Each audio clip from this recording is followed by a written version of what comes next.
the Iron Legion, because they're all about cannons and guns. So for the Char, their warband, their personal warband is more important to them than family. And this is actually a question that has far-reaching effects in their personal story. A little kind of spoiler here is that when we pick the member of our warband who we actually use as our favorite sparring partner, in the game, your other members of the warband are actually going to die, and the only thing you've chosen here is going to survive. So this actually has an impact on the game, a lasting impact. So let's go ahead and accept that. So then another kind of personal background piece for us as a Char. What's something about me? Who is it that fathered me? Was it a loyal soldier, a shaman, or an honorless gladian? A gladian is somebody who actually doesn't have a warband, a Char without a warband. Don't choose to be an honorless gladian. So this is our biography to date, and Matthew will sign it as we play through the game. And our personal story, remember how that's where we have all sorts of choices that you'll be confronted with in the game. You'll have life-death scenarios, you'll have morality choices, things that when you make those choices, all of them are reflected in a journal in the game. And you're able to go back and look and see how your personal story progressed. What I love about our personal story system also is that, again, it's being able to tell your story within this open persistent world where you are able to make choices, do things that are different as you're trying to bring the 5 races of Tyria together to fight the elder dragons on the world.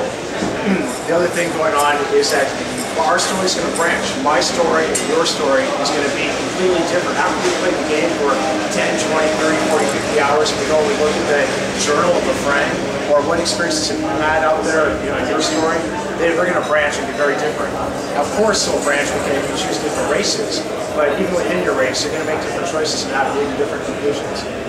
So Matthew's going to hit next. We're going to show you the opening cinematic for the Char race.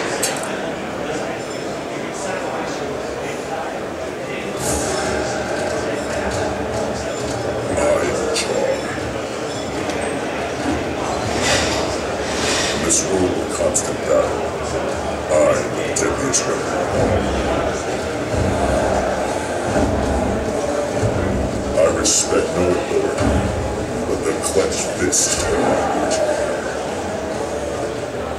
With engines of destruction, we have killed our gods. We reclaimed our homeland of Ascalon, and we planted victory banners on the graves of our enemies. Yet, if we waver, we can slip through our cause. Victory, at any cost. The Iron Legion This is where the cinematic actually branches based upon the fact that we chose to be a member of the Iron Legion. I serve the Iron Legion. I build the Legion. I forge the weapons of Char skills.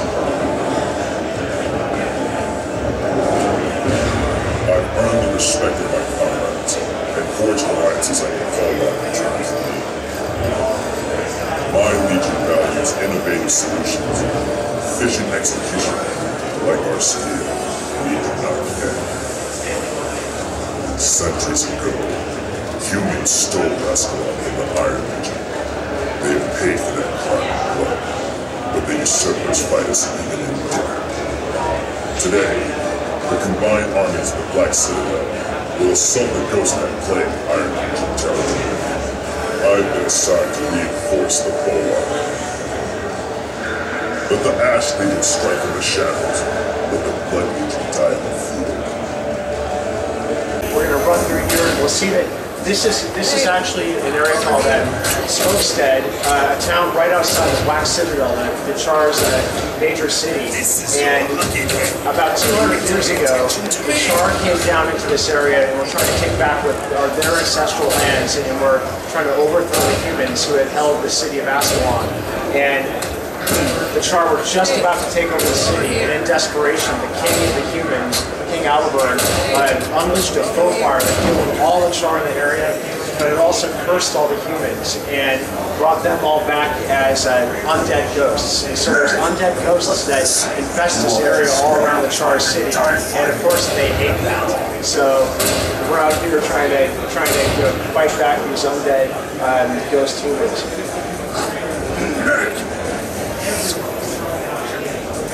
Need your help, soldier. Tribune Brimstone has ordered me to the crypt. Torn up to make it.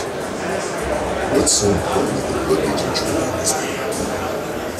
Ghost Duke Barrington is far more powerful than we thought. His army just broke through our defenses. Gridlock's about to fight him head on. If he succeeds, it'll be weeks before the Ghost reforms, and we can rebuild our perimeter. On my way. So Gracchus wants us to go and help Gridlock Brimstone, who's one of our 5 iconic characters in the game. Gridlock is a member of a famous guild called Destiny's Edge, where it was actually members of 5 members from each of the 5 races. And so we'll actually go here, so we're gonna get into help him find Duke Barrington, and it's another undead ghost, and see if we can help take him down. So you notice in the top right corner, these are the elements that are showing you what's going on with respect to your personal story. This is something that you'll always have something going on in your personal story in the game.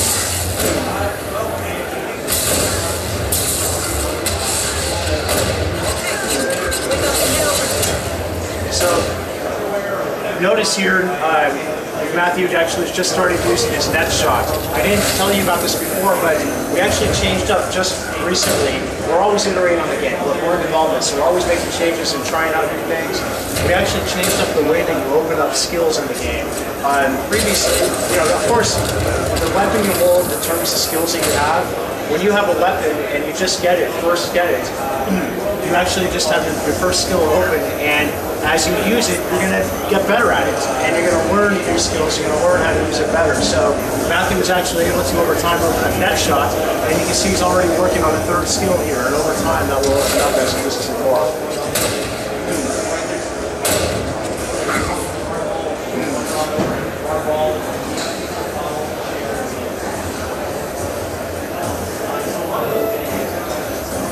Alright, so let's head up. We're going to try to order it lock.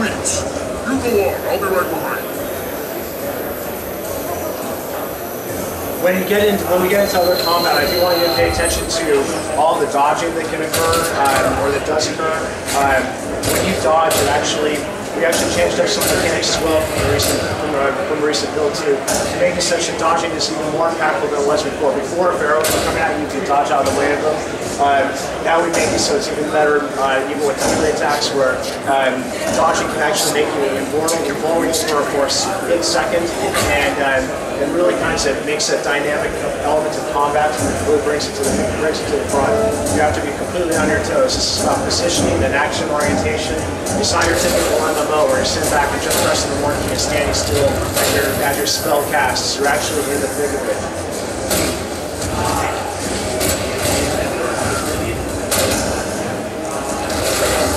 So we've got our first dynamic event here, Guild Barrington's Ghost of the Dickens. So this event is going on out in the world. Looks like there are a couple other players, I think. So there's a couple other players in here with us. Our dynamic events, they scale. So remember that we want more players to be here. The more players are here, these events will scale up in difficulty. We'll end up with more bad guys that will come out. They may actually have abilities that they wouldn't have otherwise if there were fewer players on the map. So we got these could be players from the show 4, or they could be players back in Arena. Alright, so Duke Barrington, he's actually taken his ghostly spirit and he's